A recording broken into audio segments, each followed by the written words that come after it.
Yalan ni mapu ini nakaman ni lawayani ila emai ikunu ikino oku mehanai kufoli ewo ao ke ia helau makani hali ya Allah kuaina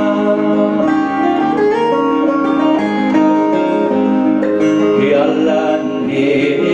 wani maine nakawan o edili lewa ila mai kupoli oku mehanai kwalo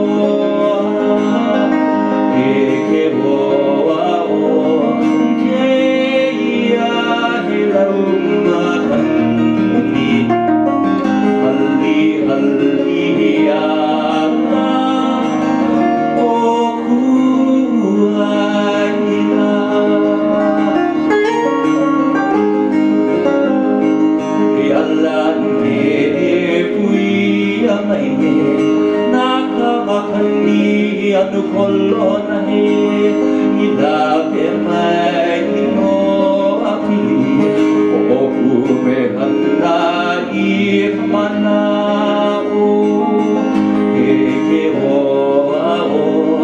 ke ia he lau ma hali ya la o ku aina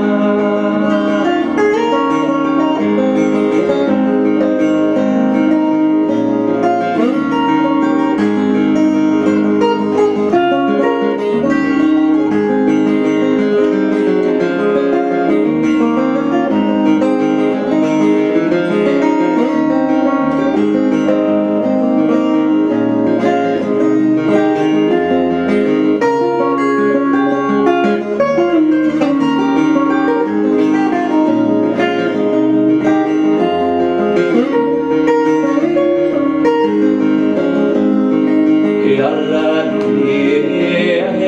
he maine nakaleo ne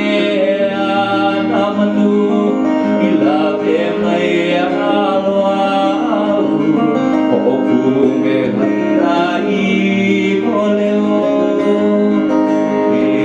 ke ho ao ke ia he lau makani hali ya